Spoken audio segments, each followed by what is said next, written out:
दोस्तों, आज की कहानी है कन्यादान। दहेज में मुझे सिर्फ बेटी चाहिए और कुछ नहीं।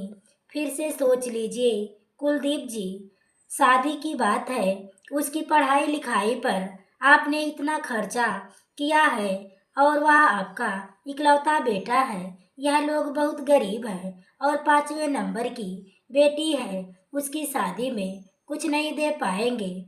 आपके और भाभी जी के सारे मनोरथ धरे के धरे रह जाएंगे। धीरे से पंडित गजराज जी ने कहा था। उनके कान में कुलदीप जी ने अपने बेटे की कुंडली दिखाई थी।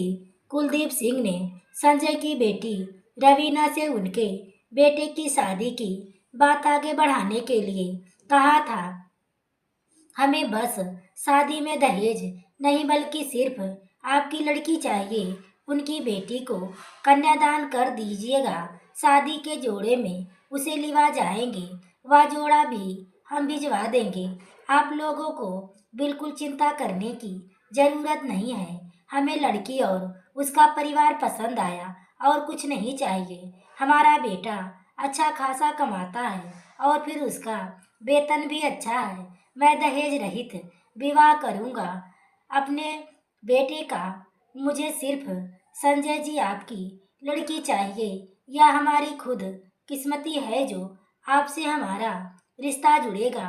पर आप तो हमें शर्मिंदा कर रहे हैं।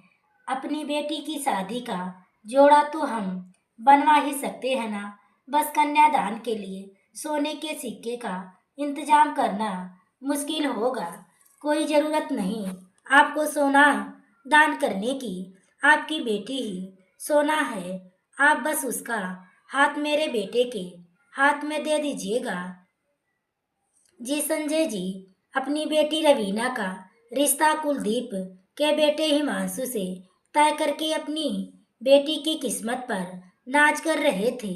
मेरी बेटी बहुत ही किस्मत वाली है जो खुद चलकर इतना अच्छा रिश्ता उसके लिए आया है। उन्हें अपनी बेटी के विवाह की चिंता सता रही थी। अपने 4 बेटियों की विवाह में अपनी सारी जमीन और पत्नी के गहने बिक चुके थे। अब उनके पास ऐसा कुछ नहीं था जिसे बेचे। घर भी गिरवी पर था।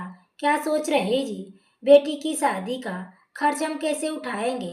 बेटी का कन्यादान कैसे करेंगे? मेरे पास तो अब एक भी सोने का चांदी का गहना बचा ही नहीं। घर आकर जब संजय ने अपनी पत्नी को बताया तो उन्हें अपनी परंपरा के अनुसार बेटी की कन्यादान की चिंता सताने लगी। अपने गले में काले मोती की माला को निहारने लगी थी। वह अपने इस मोतियों की माला में लगा सोने का लॉकेट भी तो उसने पिछली वर्ष अपनी चौथी बेटी को शादी में दे दिया था। रवीना की माँ ने कहा वे लोग सारा खर्च उठाने को तैयार हैं। बस लाल जोड़े का इंतजाम करना होगा। बहुत बड़ा घर है शहर में उनका और बड़े लोग हैं। कुलदीप जी का दिल भी उतना ही बड़ा है। घमंड तो छूकर नहीं गया है। वह तो शादी का जोड़ा भी रवीना के लिए खरीदने को तैयार है जिसे पहनकर वह शादी के मंडप पर बैठे। पर मैंने ही मना कर दिया। इतना तो हमें करना ही होगा। हाँ, मैं खुद उसके लिए साड़ी तैयार करूंगी। कुछ पैसे जोड़ रखे हैं, उनसे आज ही लाल साड़ी और गोट किनारी ले आऊंगी। पर गिनी कहाँ से लाएंगे? सोना खरीदने की हमारी औकात अब कहाँ। तू और अब चिंता छोड़, बस शादी की तैयारी शुरू कर। रात भर संजय जी अपनी टूटी हुई खपरेल की छत को निहारते हुए गरीब के घर की बेटियों की किस्मत ऊपर वाला अच्छा ही लिख कर भेजता है। भगवान की दया से सभी बेटियों की शादी अच्छे घर में हो गई। बस सबसे छोटी बेटी रवीना की चिंता भी दूर कर दी। वंश बढ़ाने के लिए बेटे की लालसा में एक के बाद एक 5 बेटियां संजय की आंगन की रौनक बढ़ाने लगी। बेटियों की शादी का दहेज सोचकर डर जाया करते था। जैसे तैसे 4 बेटियों का विवाह तो कर दिया। अब सबसे छोटी बेटी रवीना का कन्यादान बाकी था। खाली हाथ कैसे कन्यादान करूंगा? सदियों से पीढ़ी दर पीढ़ी प्रथा चली आ रही थी। बेटी का हाथ जमाई के हाथ में देते समय उसके हाथ में गिन्नी यानी सोने का सिक्का देने की इतने में उनकी नज़र मंदिर में रखे गुल्लक पर पड़ी, जिसमें वह कभी कभार 1-2 रुपए का सिक्का डाल देते थे। मन ही हिसाब लगाया 500 से ज़्यादा तो हो ही गए होंगे। वह बिस्तर से उठे और गुल्लक तोड़कर पैसे गिनने लगे। 501 रुपए थे। पूरे इन पैसों से एक चांदी का सिक्का ही खरीद लेंगे। यही सोचकर पैसों को सिरहाने में रखकर सो गया। अगले दिन जब उठा तो विचार किया कि यह पैसों की थैली ही दे देगा। कुलदीप शहर में रहते थे, गांव किसी काम से आए हुए थे। वही रवीना को अपने किसी रिश्तेदार के घर शादी में काम करते और गीत गाते देखा। पहली ही नज़र में अपने बेटे के लिए पसंद कर लिया था। रवीना के संस्कार, उसका रंग रूप, उसकी सुरीली आवाज़ मोहित कर दिया था कुलदीप जी को। तभी उन्होंने मन बना लिया था कि रवीना को अपने घर की बहू बनाने का।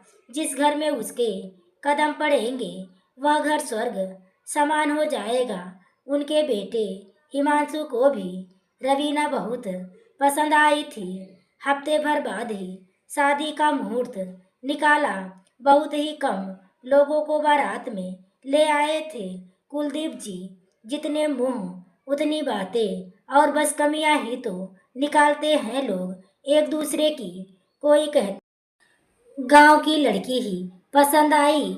कुलदीप जी आपको अपने बेटे के लिए ऐसा रिश्ता किया जिस बाप के पास नहीं है शादी में खर्च करने के लिए पैसे, और आपके बेटे के लिए तो शहर में भी एक से एक बढ़कर रिश्ता मिलता।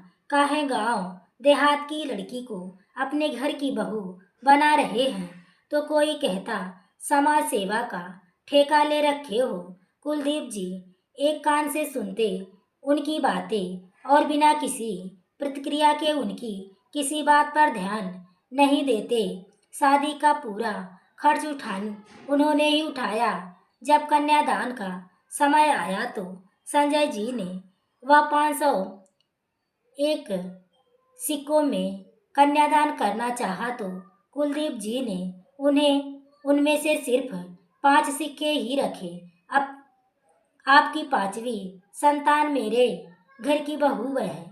हमें सिर्फ आपकी बेटी चाहिए। आप बाकी सिक्कों को रख लीजिए। लोग क्या कहेंगे? सोने के सिक्के का तो इंतजाम नहीं कर पाया, पर यह 501 तो रख लीजिए। अपनी पगड़ी उतारते हुए संजय जी ने बड़े प्यार से बोले। कुलदीप जी ने उनके सिर पर पगड़ी पहनाई और उन 5 सिक्कों को अपने माथे से लगा लिया। कहने दीजिए लोगों को, मुझे फर्क नहीं पड़ता। मैं अनमोल खजाना आप घर की लक्ष्मी अपने घर ले जा रहा हूँ। खुशी के आंसू लुढ़क आए थे संजय जी की आंखों में। बेटी का कन्यादान संपन्न हुआ। उन 5 सिक्कों से बाकी के सारे सिक्के पंडित गजराज जी को थमाते हुए कुलदीप जी बोले, दान दक्षिणा की चिंता मत कीजिएगा। और अपनी तरफ से भी उन्होंने पैसों की गड्डी पंडित जी के हाथ में थमा दी। पंडित जी लाल कपड़े में बांध कर अपनी जेब में ऐसे रखा जैसे कोई बहुत बड़ा खजाना उनके हाथों में लग गया हो। रवीना को बहू बनाकर ले आए और अपनी बेटी की तरह मान सम्मान करने लगे।